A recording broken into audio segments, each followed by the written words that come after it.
Hi friends, మీకు last year white నేరేడు చూపించాను. గుత్తులు గుత్తులుగా కాసింది. అది పెద్ద చెట్టు ఎదురుగా ఉన్న ప్లేస్లో ఉంది. ఇది చిన్న మొక్క ఫ్రెండ్స్. 1.5 year అయ్యి ఉంటుంది వేసి. ఇది అప్పుడే కాయడం మొదలు పెట్టేసింది. ఇది కూడా గుత్తులు గుత్తులుగా, ఇంకా యాక్చువల్గా పూత వచ్చినప్పుడు అయితే పూల మొక్కలాగా ఉంది.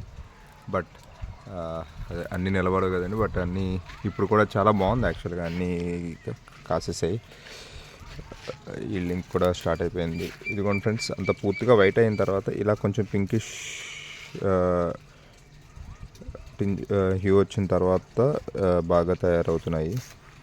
అండ్ ఇవి టేస్ట్ చూద్దాం ఫ్రెండ్స్ ఎలా ఉందో. ఇది కొంచెం వేరే చోట నుంచి తీసుకొచ్చిన మొక్క.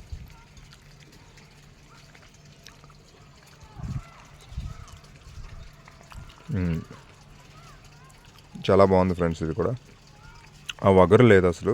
చాలా తీపిగా అండ్ జ్యూసీగా ఉంది.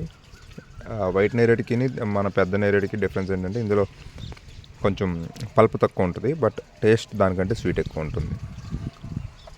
ఈ యాక్చువల్గా కుండీలో కూడా కాసేస్తాయి. ప్లేస్ లేనప్పుడు హోమ్ గార్డెనింగ్లో, ఇంట్లో పైన టెర్రస్ పైన గార్డెనింగ్ చేసుకునే వాళ్ళు కుండీలో అది వేసుకోవచ్చు friends. Yeah, okay, thank you friends.